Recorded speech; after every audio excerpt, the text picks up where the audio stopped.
Biohacking Sexologist. Yes. Yes, that's a great title.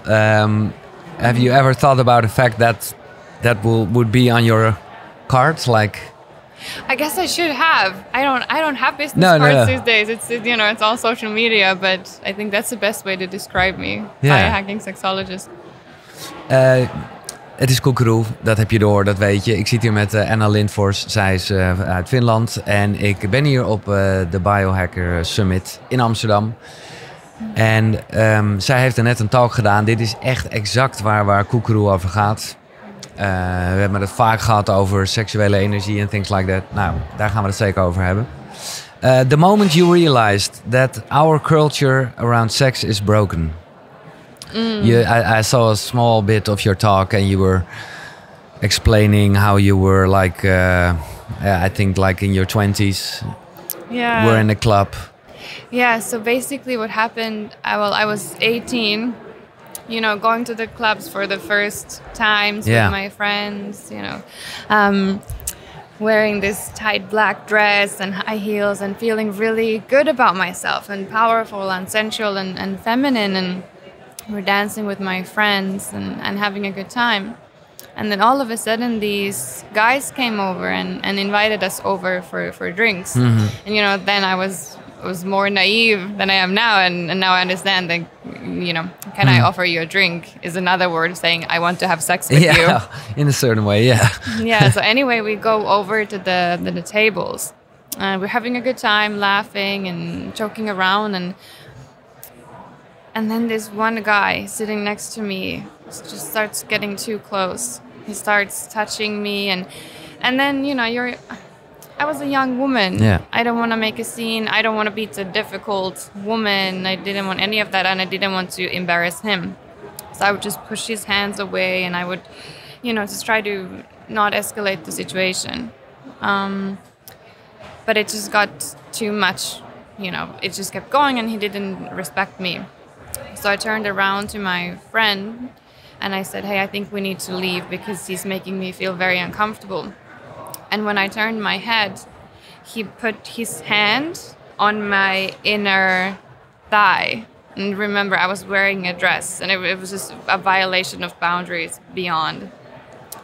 So what I did is that I stood up and I told him, like, "Hey, this is inappropriate. We are going to leave now."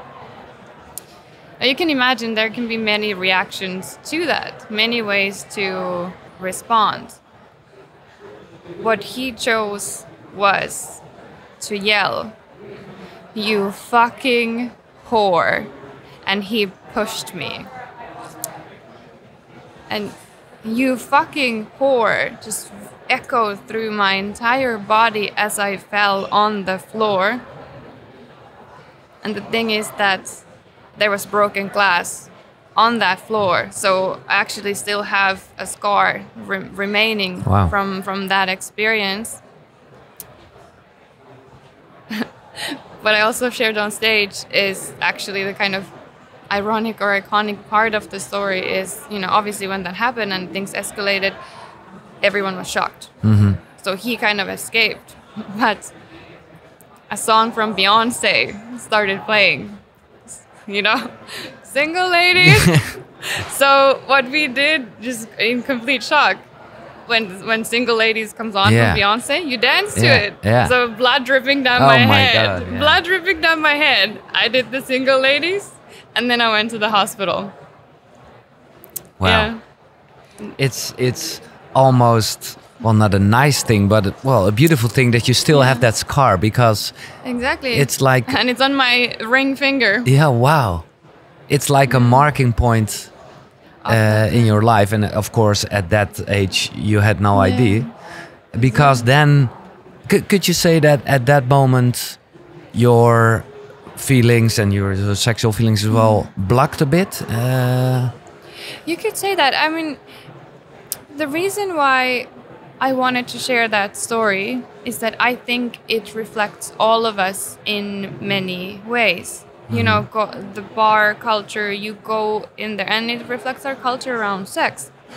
You go to bars and you're having a good time, but you're actually feeling a bit empty and you're actually escaping. So that's what a lot of us do. And had I been more connected to myself, had I been more firm with my boundaries, and had he been more connected to himself and not so fragile to rejection. I mean, rejection can feel like death when you're not connected to yourself. Things would not have escalated. No. And that's what we forget around the discussion of sex. We forget that we need skill, we need to heal, we need to connect with ourselves so that we can connect with other people in a safe and healthy way. What would you say to another woman now of 18? What to do in this situation? In this situation, because that's the whole thing, I guess. When you're like 18, I think the most people aren't really connected anymore because, well, as a child, there's this pure connection, and then the traumas will come in a certain way. So that's the age of not connected. So what would you say to somebody who is like in that phase of her or his life? In that phase of her discovery, well, actually, what I say, what we often don't discuss when we talk about sex, is healing your traumas is the way to a healthy and happy life. Yeah. So you cannot set healthy boundaries when you don't feel good about yourself, when you're looking for external validation. So what I would tell her or him is pause, reflect, process what's holding you back, and start building that healthy relationship. And a key aspect of that is reconnecting with your body. Yeah. And reconnecting with your sexuality. And that you can do, by movement and flow and dance and self-pleasure. But journaling and healing your traumas is a major factor in that. Yeah, this is in a kind of way, it's my story. But the problem is that at that point you don't feel that you have no connection because it isn't there. Yeah. And at a certain part, a few years ago, then I was aware of the fact that I'm actually was not connected with my body. Yeah. But that's, and of course, I hope the most of the listeners of this podcast are well aware and busy with self-employment and things like that. But sometimes, it's so hard to say to people, hey, you're not connected with yourself. Exactly. Yeah. But I mean, like we spoke earlier, we all have trauma. Yeah. And then often our coping mechanism with trauma is escaping because we don't want to face the difficult emotion. No. So we are busy. We're performing at work. We're performing at life. We're performing in relationships, at the gym, nutrition. Yeah. All those things to keep, because your body wants to keep you so busy that you cannot heal the trauma. Your body wants to keep that homeostasis because now it's used to stress. It's used to feeling this agitated and overwhelmed and all the time.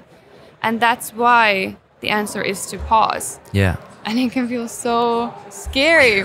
Yeah. Especially in this society that we live in that's all about performance.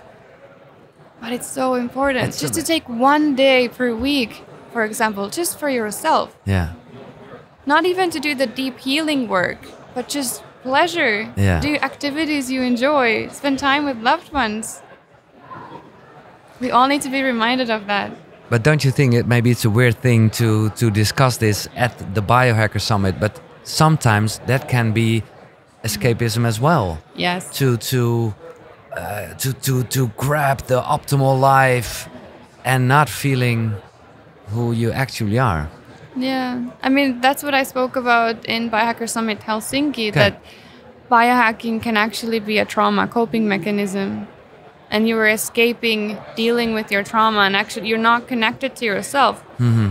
And you're looking for that external validation by all the supplements and the devices and how much you can perform and Which you can lift. But sometimes it's great because it can be an entrance exactly. to the trauma. Exactly. Yeah. But I would say the the real biohacking happens within. Yeah. Happens reconnecting and working through trauma. And that's where we're getting here at Biohacker Summit Amsterdam and Hack the Ego. Yeah. So we're shifting from that supplement storage to holistic healing and elevating your performance through that. Yeah. And that's sustainable. That's what we want, because that's fulfilling, not emptying. No.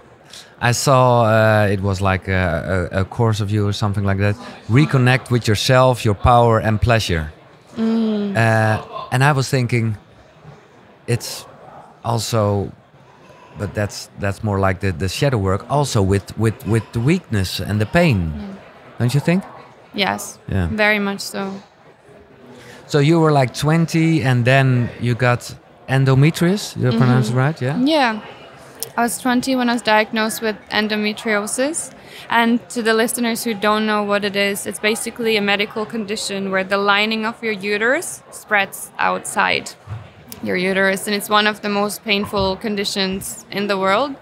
So what that did to me is that I shifted from, enjoying my sensuality and exploring my sexuality and this femininity into problem-fixing mode. And being in and out of hospitals and all those things. I had years of different hormonal treatments and this cycle, and they just disconnected me from myself. Yeah. And like you said before, I didn't realize it at the time how disconnected I was. No. But then there was, this goes really personal. But there was one. I specifically remember that one night when I was in the hospital, and I was in a very, very bad shape because there were some mistakes and complications done. And I remember lying there and having the IV drip in my arm, and I just thought that I've had enough. This is not the life I want to live. This is not what I want. This is not what I was made to do. So I decided to take control of my own health, and I started biohacking. And I learned to understand my body, and I learned about my genetics and how they impact how endometriosis is formed in my estrogen metabolism. But a key part to my healing, obviously I don't have any scientific evidence for this, was healing my traumas and reconnecting with my feminine and my sensuality and sexuality and just embracing that womanhood again. Yeah. Because that just elevated my life in all aspects, not just sexually and in relationships, but in my career, in everything that I do. And that's why I do what I do. And this is a very beautiful moment. Thanks for sharing, because I see and we hear that you are getting emotional again. Because then you had like a contact with your, how do you call it, your true essence or an inner voice or something like that? It almost felt like guidance. Yeah, Something shifted in me that night. And 3 weeks later, I was hiking in Scotland. I was studying in Scotland at the time, and the doctors told me, no way, you're not going to make it. And I decided, no, I'm going to change my life, and I'm going to start living from pleasure. How would you define spirituality? What is that for you? I love that question. Spirituality, in general, I think it's a guidance, and then we all have different names to that guidance. But the way I see it is that everything is energy. Life is energy. Yeah. Energy shifts forms. And spirituality is part of that. And it's about reconnecting with this divine energy. You cannot prove that with scientific studies. But there's nothing. But we're not meant to. No. Biohackers love data, but some things cannot be explained. Nice. And to me, I connect with spirituality when I connect with nature and I connect myself and this feminine energy, but also sexual energy. That's powerful when you fully integrate with your partner. Isn't that that is spiritual? That's energy. Exactly. Yeah, and that's So talking about energy, and you probably heard this chapter in the Napoleon Hill, transmuting sexual energy. What are your thoughts about that? Transmuting sexual energy. Well, I mean, sexual energy can be so incredibly healing if we use it in the right way, or if we learn how to harness it, if we heal our traumas, and then we can get to the point. But then on the other side of that is that sexual energy can be very damaging. It can be very dysfunctional, and it can be painful, and we hurt each other. So then when we transmute sexual energy, we need to understand the power of it, because it can be so incredibly destructive, but then it can be the most healing element in your life. So what I would say is that you need to go through the darkness, and you need to heal your trauma. You need to face yourself to access light, so to speak, and to do the healing. Yeah. And because I really love what you are saying in the course I followed, semen retention is the new porn. Well, that's a biohack that many people talk about. Yeah. Because for people who doesn't know, there was said that no fap, self pleasure, and then there's like you will have all this energy in you. Exactly. But it's not normal. It's not how it's supposed to be. No, I mean, semen retention is the new porn. It's a catchy phrase. Yeah. But I think how do I answer this? I think people should do what works for them. There are studies that say that there are lots of health benefits to semen retention. You can get benefits in 24 hours or 7 days or 21 days, and you experience this life force energy. Yeah. But then at the same time, sexual energy is incredibly healing. Yeah. And you can fully immerse in it and surrender, and you can get that release, ejaculation, and also if you have that release with your partner, especially for a man, you come inside a woman. That's very sacred energy. So there's benefits to both. And I don't think we should say that you need to do this or you need to do that. No, it's maybe now you were explaining. I'm thinking, it's the same as fasting. Exactly. So it's good for you, but at some point you have to eat. And exactly. And also, I love that metaphor because fasting is different for women and men. So also, semen retention and retaining from orgasming is different to men and to women, because then women have incredible health benefits to self-pleasure and orgasming. And if you enjoy yourself daily, that can actually increase your desire and balance your hormones, and it has many health benefits. So there's also a difference in that. Yeah.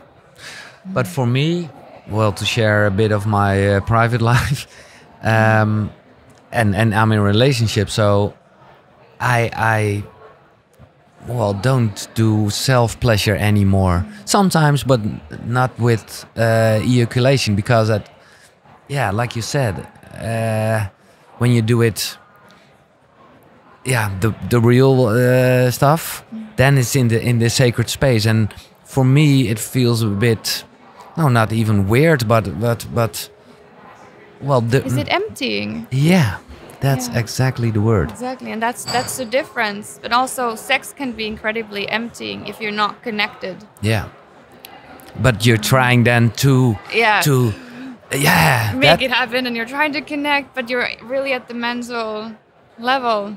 Yeah. Often sex, what I see in therapy is that, men try all of these techniques and different types of touch and different positions, and they're full on in the performance mode.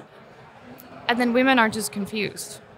because they don't know about their pleasure. They're too ashamed to even explore that, and they're too focused on pleasing their partner and worried about how they look. Because, you know, men's core insecurity is performance, and women's core insecurity is appearance. And then we have two individuals playing these roles, trying to please each other, when they're actually just disconnecting even further instead of integrating.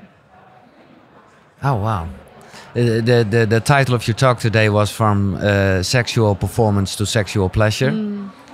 Maybe you can make it even more in general, from performance to pleasure in whole life. Yeah. But I never thought about that's the difference in general between men and women. Yeah. And that's where also the disparity comes, you know, with these insecurities. So then men are so focused on performing because that's their insecurity. And then women are so focused on how they appear, their appearance, and if their partner loves them. And, you know, body shame with women is so incredibly high, and especially vulva shame. And many women, they don't even know their body parts because they're so ashamed to explore that. So they, because that's your job, they are not even doing self-pleasure in that. No, because it's like a... Yeah, it's a taboo. And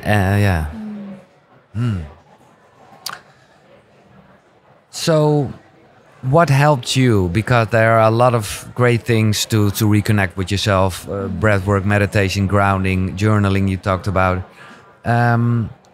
How started your journey? How I started my journey? You had that moment where you thought no, and then what? I started healing my traumas. I mean that's you go towards the pain. Yeah, but how? Journaling was huge, but then reconnecting with my body. So for me, sensual dance, sensual movement, free flow movement is incredibly healing, especially as a woman, because it awakens my feminine energy, and that's where I find my power.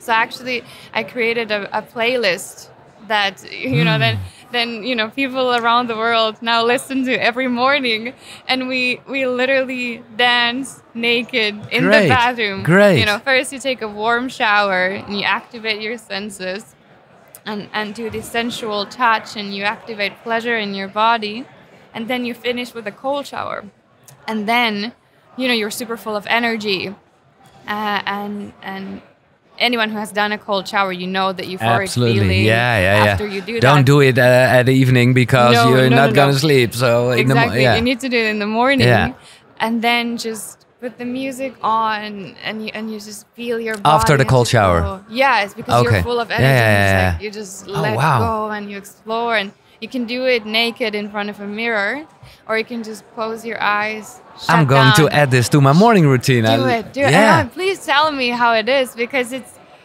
lots of men are doing it too, because they are also reconnecting with their feminine. Because if women are disconnected from the feminine, oh my goodness, men are very disconnected from the feminine, and there's even more shame and taboos there. On that part, I can imagine. What's your, besides this then, what's your morning routine, your morning ritual? Is there like an alarm and then? Oh, actually, I don't use an alarm. Oh, wow. I wake what up a great naturally. Life. All right. Sleep is a priority to me, because that's the cornerstone of our health. And, you know, if you look at sexuality and sexual desire, when you're sleep deprived, you're not going to want to have sex. When you are in survival mode, you don't think about procreating, because you focus on surviving. So sleep is key. That. Yeah.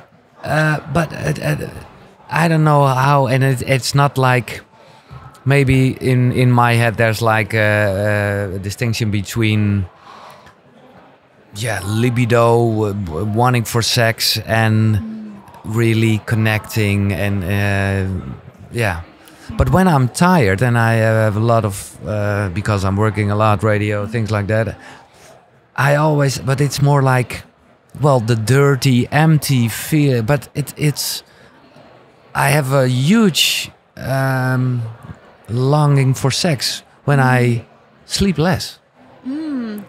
but not in a nice way. Yeah, I mean that could be just a coping mechanism, and the release and to balance your cortisols because sex can do that. Yeah. Or you might crave more cuddles and comfort because you want that oxytocin. Enter it's into all mechanisms, into your of course. body. But sorry, we were busy with your morning routine. Yeah. I wake up. Yeah. I measure my blood glucose. It's part of and my body temperature. So it's part of me tracking my metabolism and just how my body is. Is that with do you have to do it with blood? I actually do brick. Yeah. So I actually test it from my finger. A lot of people do it, continuous glucose monitoring. I do it, I prefer the finger. And I track my temperature to track the phase of my cycle because I optimize my life and work and everything cycle-based according living. to my cycle. Cycle-based living, and that should be the foundation for all women. Because our cycle, is our foundation. And instead of fighting against it, why not work with it and turn it into a strength? But so from measured my temperature, then I have that warm shower, cold shower, sensual dance, and then I have red light therapy, and I combine it with active meditation. So. That's the perfect combination. I loved it because the red light thing is also making a kind of noise, which I love to actually hear it, and then I can have a good meditation. Exactly, and just everything that comes to mind and just process it. And for how long? Activate my mind. Because I heard that, but now I'm doing it like 50 minutes, and I heard the red light thing should be less, but well, what I do is I do 10 to 15 minutes, but I switch between body parts. And when I mean full body red light therapy, I really mean full body red light therapy. Okay. If you know what I mean. Yeah. So I just use it and I use it for active meditation and just relaxing. So that's what I do. But how do you do that then? Because are you switching the light during the meditation? I switch my position. Okay. I have the red light panel. Yeah. Or then I lie down and just let my vulva shine. Nice. I don't know if this is too much information. No, I think we should talk about this stuff. Absolutely. Because it has so many health benefits. Yeah. And then, after red light therapy, depending on if I'm feeling like I want that masculine energy and drive and I have a really, hectic day at work, I drink a fat coffee. And with adaptogens and L-theanine to balance the boost, I'll do that. Or if I want to feel more grounded, then I'll do a ceremonial cacao and have that instead and do some grounding. Yeah. And then I start my day and I'm ready. Nice. It's nice that you also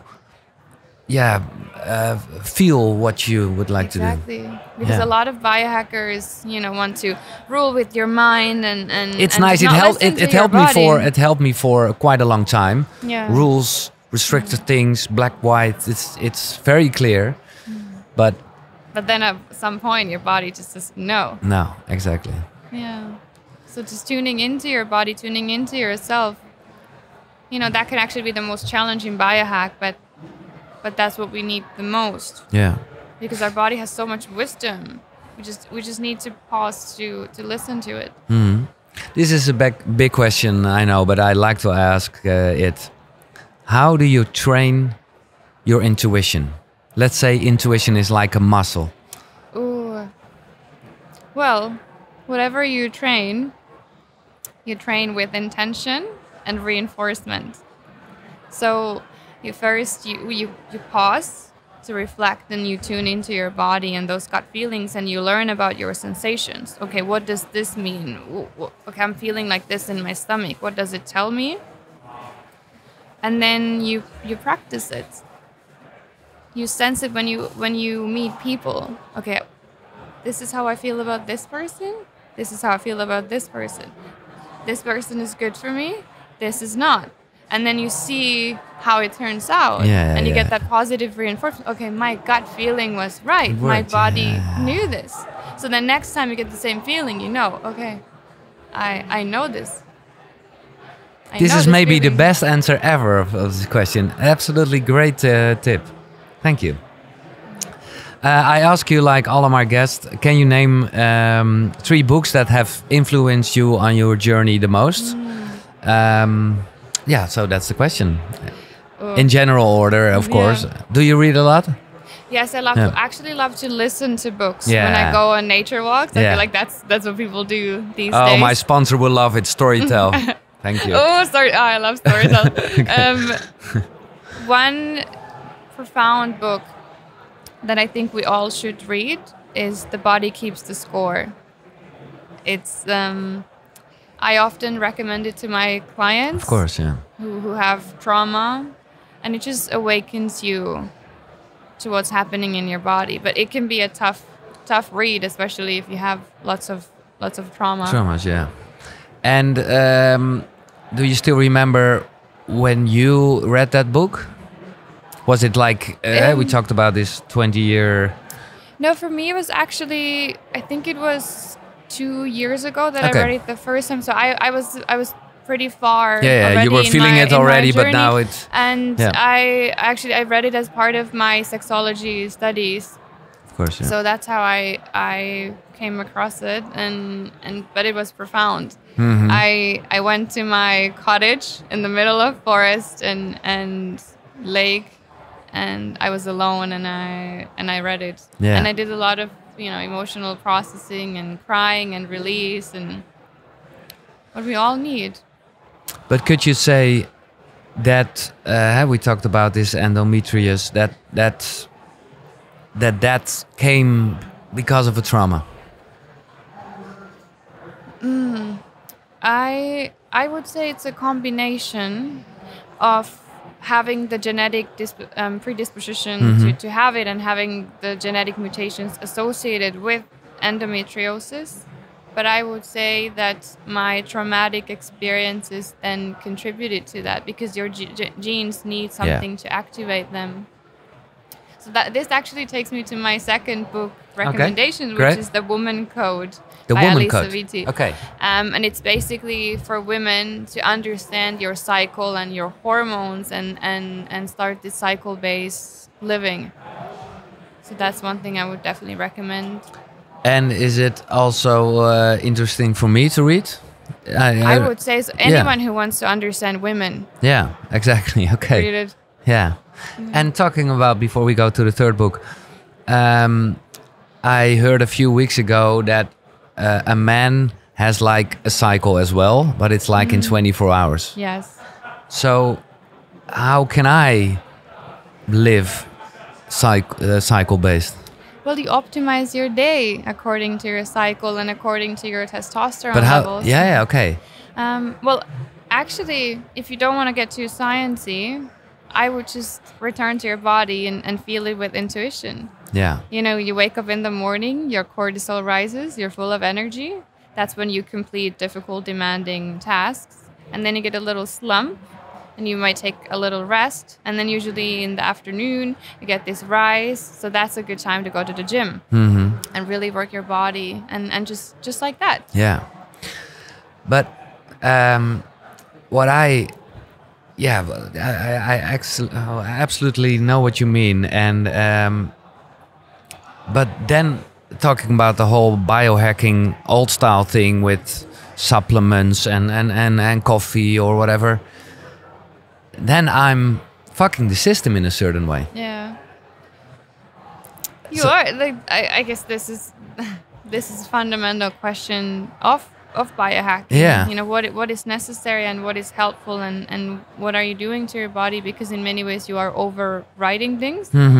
But the way I see it is that when you are connected to yourself, you're actually supporting and enhancing. Yeah. Because, for example, you wake up in the morning and you can feel from your body, do I want to drink a coffee today?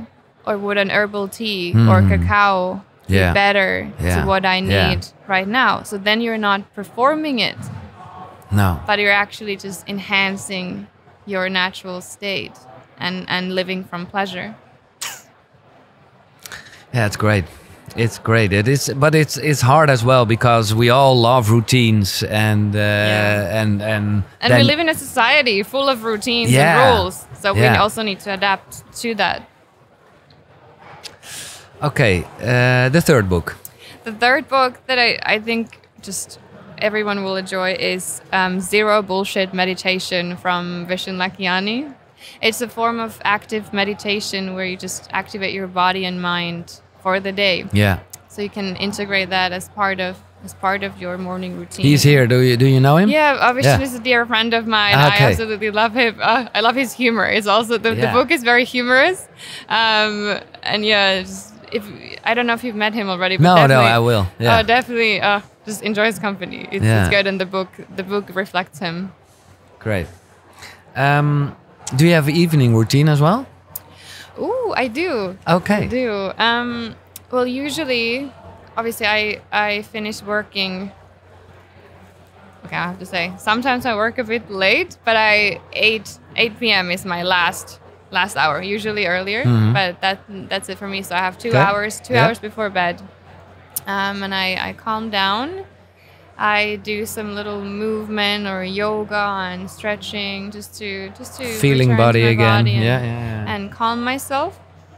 And then I make an herbal tea. It's this specific tea blend that I love that you can only get from the UK. And then I put adaptogens in it and L-theanine and some glycine, and then I take magnesium. And as I drink the tea, I do my journaling, my free flow journaling, and just let go of thoughts that came during the day, and just calm my body down and my mind down. And then sometimes I do a quick meditation or like a gratitude exercise, and just thank myself and thank the world and thank everyone around me for this life and what we get to share and experience. Nice. Yeah. And because I am willing to start with journaling, and I once did, but it wasn't a part of my routine, so I forgot. And I'm wondering, do you reread it as well? How do you, or is it just let it flow and never watch it back? No, I love looking back. Okay. I think it's an important part of your growth. Okay. To look back. Especially because often we look back with shame. It's like, oh, I cannot believe I was this person a few years ago, or I cannot believe I did these things. But I love to look back with love and just see, okay, this is what I was going through, and to send love even there, and to see, I'm so proud of myself for overcoming these things and becoming the person that I am today. So it gives you spirit. So we should all look back and just all look forward to the future as well, and because we can accomplish so much. We can live our life to the fullest if we let ourselves do that. Journaling. Journaling. Yeah, I love to do. But of course, we are talking about a general evening routine. But let's talk about sex again then, because that's a normal time to enter the bedroom and doing that. How, as the biohacker, how does it work? Because then there's I think a difference between men and women. First, the full of energy, and after that, it's like, okay, you can sleep. How does it work? So do you mean sex before bed? Yeah. Is that a good thing, actually? Yes, it can actually help you sleep because, first of all, when you have sex, you connect with your partner or you connect with yourself. And then you have that stimulation and you arouse each other, you can see it in your nervous system. And then you have an orgasm. You have the release that comes with that. And that releases neurotransmitters and hormones in your body, oxytocin, like we said, dopamine in the start. And that connects you as a couple, and it connects you to yourself. But it also balances your nervous system in a way that it's optimal for sleep. So it's even better than the herbal tea. Exactly. So when you have difficulty sleeping, self-pleasure can actually be just the best biohack you can do. Yeah. And I would say the most pleasurable as well. But if you, I know, I heard what you say, but I'm just thinking about me as in my 20s, and then that was a routine as well. It was, and it worked in a kind of way. But that's the whole thing. I think well, men specific, porn is ruining the special thing about sex. Yeah, in many ways, and it distorts our perception of what sex is. Yeah, exactly. Because we don't have adequate sex education in schools. No. So then people turn to porn, and it's a whole another world that you see there. Yeah. And it's far from reality. So when you do that's more like a note for my man listeners. Of course, there are a lot of benefits of self-pleasure, but use your imagination. Exactly. And I mean, I don't want to completely demonize porn. Like No. if you enjoy it, if it's not a problem, if it's not a source of education for you, if it's sustainable, if it's ethical, if it's your thing. But what if instead you tune into your body, you tune into yourself? Because for a lot of men, the way they perceive their sexuality is through their ability to please women, through their abilities as a lover. So what if you paused from that and you just tune into yourself and your body, and it can feel very difficult to a lot of men. But I'm glad you say this about porn, because in a certain way it's talking about shadow work. Not that we are really aware of it, but it has this dark power that we all have. Exactly. So in a certain way, okay. Were there things you did in the past, talking about biohacking, that you look at differently now? Oh, I love this question. Definitely performing. I was performing live. That was my trauma coping mechanism. I was. Yeah. I was such a perfectionist. I was, getting high grades and, living the life and, the party girl, the it girl, like doing everything. But that's how I was brought up. Just be very efficient, very in the masculine, just perform and do everything. And now that I've changed that, I notice how good I feel, and I actually perform a lot better. Yeah. Because it comes from love, not for love. Nice.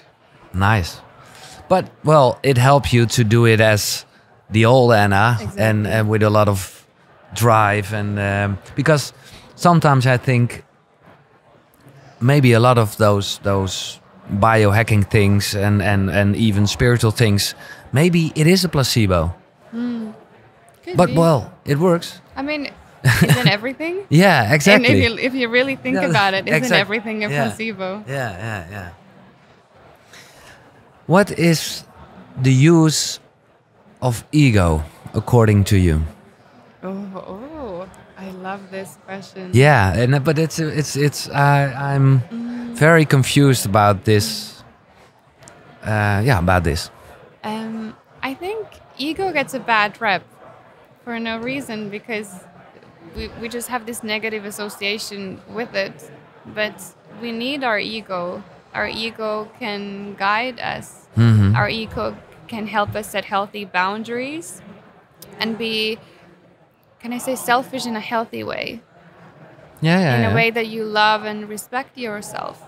It's just that because we associate ego with narcissism or being selfish or just a bad human being. Yeah. And it's something you need to get rid of.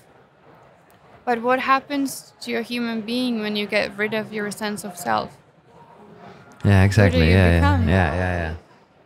So there's a metaphor that fire is a great servant, but a terrible host. Yeah. So that's the same with your ego. Use it to serve you. Heal your traumas and process what you need to, so that you can elevate. You can let your ego support you in living your fullest life instead of guiding you or dragging you or pulling you. Yeah, I love the comparison with the child in the car. Let it scream, listen to it, but don't let it drive. Yeah. Exactly. But that's why I said I'm a bit confused about this subject, because I'm really into, I don't know if you know it, I'm really into the Course in Miracles right now, which is a great, well, not even a book, it's a book, but it's more like a course. Yeah. And they are, well, more like the ego doesn't exist. It's like an imaginal thing, and in the end we are all only love, which is also true, but yeah. But can both exist? Exactly, yeah. Love and ego, you know? Yeah. Okay. Can I ask you to be the sexologist, psychologist with me? This is a very personal thing, but I read a post. What are the surprising areas for men? And you were talking about different kind of orgasms, and immediately I felt a tightness and a straightness and tense with the prostate gland. What does it say about me? Because sometimes, well, during sex, when people are, well, trying to come in that area, I immediately freeze. Well, this is a very therapist question to ask. Yeah. But what do you think it tells you? That I your don't body know. has this protection mechanism. Yeah, sometimes I think something happened, which I can't remember. Well, actually, yeah. Otherwise, I didn't have to ask it to you. I don't know. But it feels a bit more like I'm more feeling myself connected than years before, and but this is like a part when I think, oh no, this is, yeah. I mean, the way I see it, all reactions in our body have a purpose. So your body shutting down, Yeah. you know, when someone even approaches that area, that's your body protecting you from something. Yeah. It could be shame, it could be fear, or because that's a very intimate area. Yeah. So it could be fear of just being vulnerable. Yeah, Fear- yeah. fear- I read fear your of like being it's a seen. G spot for men. You said. Yeah. I thought, oh man, I have to explore it, but I don't want it.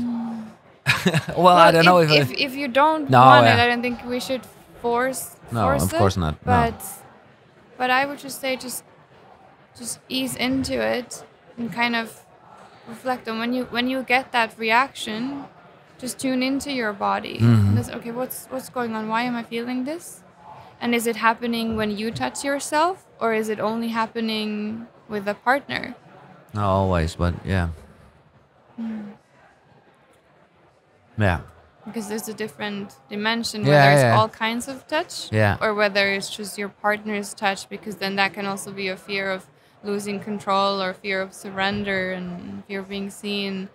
You know, with sex, it's like I said in my talk, you know, sex is where our primary needs of being loved and accepted meet our primary fears of being abandoned, being rejected, not being good enough. So we get very strong bodily reactions, just like a simple touch, and they can be surprising, they can be shocking, they can be scary. But the answer is to pause Yeah. during that time. Again, and that's yeah. what your body doesn't want to do, because No. you want to escape it, you want to perform, you want to have a good time, you don't want that uncomfortable moment with yourself and with your partner. But that's actually the way to pleasure, to become comfortable with the uncomfortable Yeah. and explore that. Do you think we live in a good time? Like, we all have problems with that. We all have challenges with sex and love, and maybe it's my own bubble because I'm talking about this subject. But I don't know. Do you think we live in a good time, that we are growing as people? I mean, good and bad is often subjective, and it depends on the perspective where you come from. I could give many examples, but In many ways, we are. I feel like people are waking up to who they are and who they want to become, and we are connecting again after being disconnected. So I would say that we are living in a good time, but I think it's important to highlight, especially with sex, and normalize how prevalent the challenges are, because that reduces shame and that reduces those insecurities, because you understand that, for example, with your challenge, you're not alone. No. This is what most men experience, but then nobody talks about it. So you just feel shamed and alone, and there's something wrong with you, like you're broken. And then when we talk about this stuff, we understand that actually, no, I'm not broken. It's our culture around sex. And then that takes us to having a good time and healing and living a good life. At the moment we record this, The Resilient Being, a new book, isn't released yet, but you are a co-writer of it.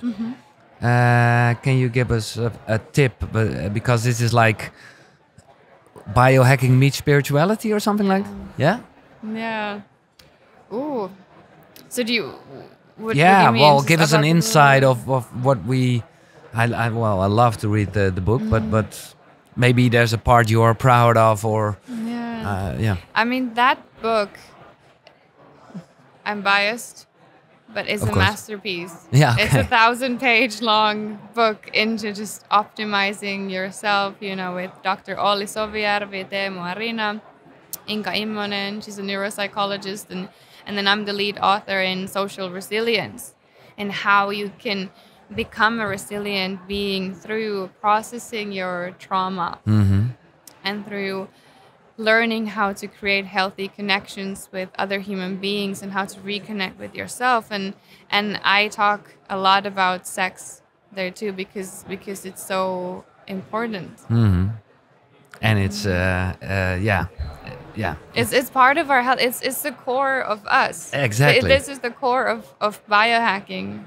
We need more discussion around this. But I would say, to summarize it with one sentence, is that we all have trauma.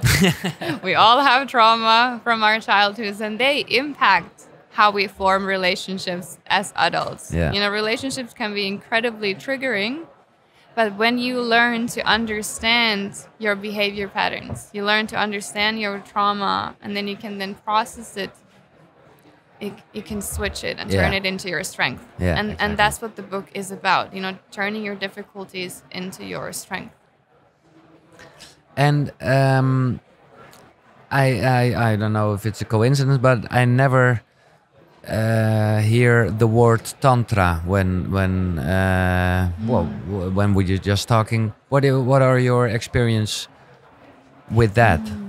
Well, I would say that my tantric journey is, I wouldn't say in the beginning, but I'm definitely exploring with it. Actually, I think 2 years ago, I did this very intense tantric processing relating to my own traumas and what I had stored in my body. But for me, my tantric journey is still at a very personal level. So if a client comes to me and they want to explore tantra, I'd rather refer them to an expert who is a professional, because I want them to have the best help possible. And that's something that I'm still very much exploring and learning, Yeah, but I love the broader perspective of the whole tantra thing, because well, what you're saying about dancing after the cold shower, which I love to do, and even this, well, for me and for you as well, intimate conversation. Exactly. It's tantra. Pleasure, expanding orgasmic experiences into a lifestyle. It's all tantra. Can you name a thing or some things that people who are listening can do that instantly now to create a better life for themselves and, well, for their environment, of course.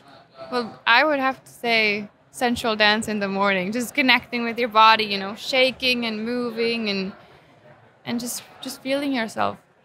Yeah. That would be the simplest hack that I could give you to create a better life, just to reconnect with your sexual energy. Yeah. And what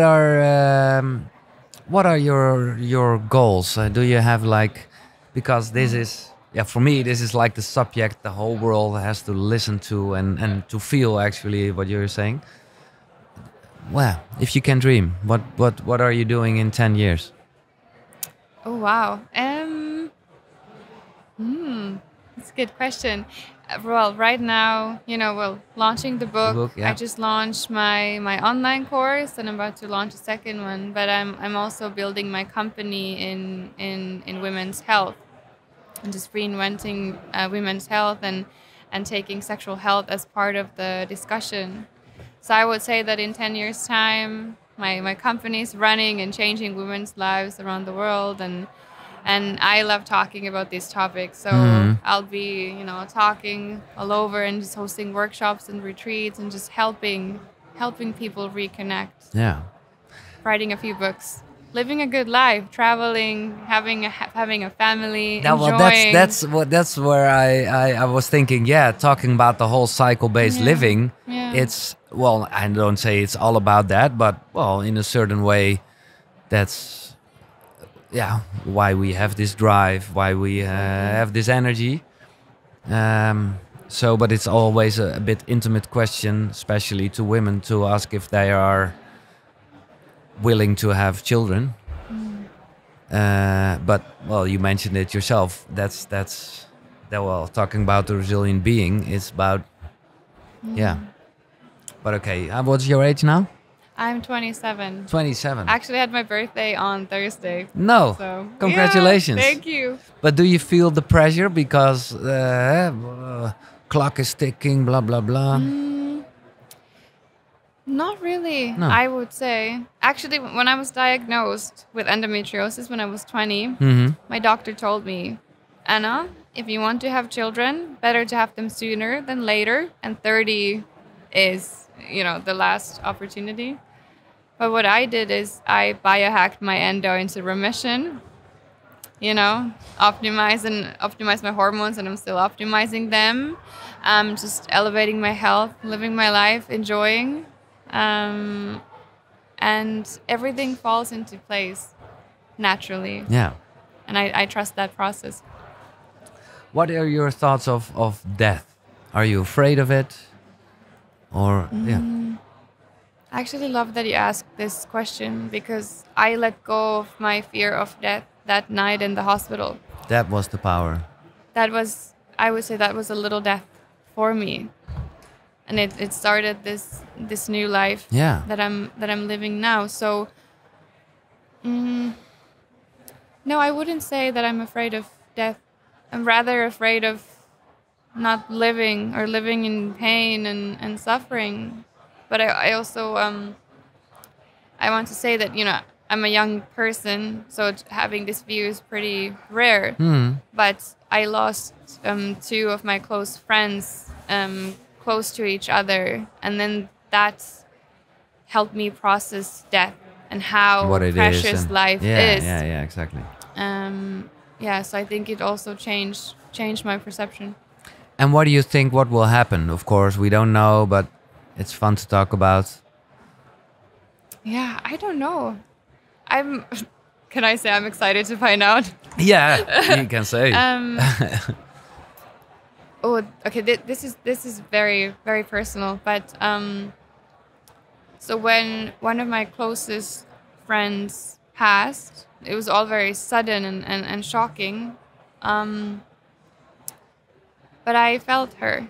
I felt her energy, and she came to me, and she came to a lot of us friends. She was a very caring person. So in a way, we felt that she made sure that we were all okay before she moved on to something. So that gives you spirit to... Yeah, well, so your energy, when you pass, your energy will be on this planet? I think so. I mean, everything is energy, you know, and your mind, body, and soul, and you come from the earth, you go into the earth, but that's just what happens to your body, and then your energy shifts into something else. That's how I feel. But at a certain point, Anna Lindfors, this isn't there anymore. Gone. Yeah. This is gone. How do you want to be remembered? I think I want to be remembered from my love, from my ability to love, and how I loved life and people and the meaningful connections that we shared. Yeah. Yeah, for me, and we just met. Absolutely this, and a person that is, that helps with reconnecting, and that's what it's all about. Yeah. And I mean, we're all here to learn. We're just these tiny little seeds of sand in the Sahara. Yeah. But if we all decide to do good, if we all decide to act from love, that multiplies. And imagine the power we have. Even in this conference, we all come together with good intentions and want to do healing. You know, so that's what we want to be remembered for. Not achievements or money or anything. That doesn't matter. Love is the biggest force. Yeah, well, it's a cliche, but cliches are true. Yeah, so we need cliches. Yeah, absolutely. Thank you so much, Anna, for your energy, for your love, and for your time. Thank you for having me. Yeah. Thank you. Oh, mooi gesprek. Ik hoop dat je het een beetje kon volgen. Ik zal even natuurlijk linkjes zetten van Anna's social media. Het is Healing with Anna op Instagram. Ja, Heal with Anna. En The Resilient Being komt nog uit. En thanks again. Jij bedankt voor het luisteren. Vergeet vooral niet dit te delen ook met je vrienden en familie. En ik ben benieuwd naar de reacties hieronder. Opmerkingen altijd welkom. Dit was KUKURU. Tot de volgende. Zonnegroet. Hoi.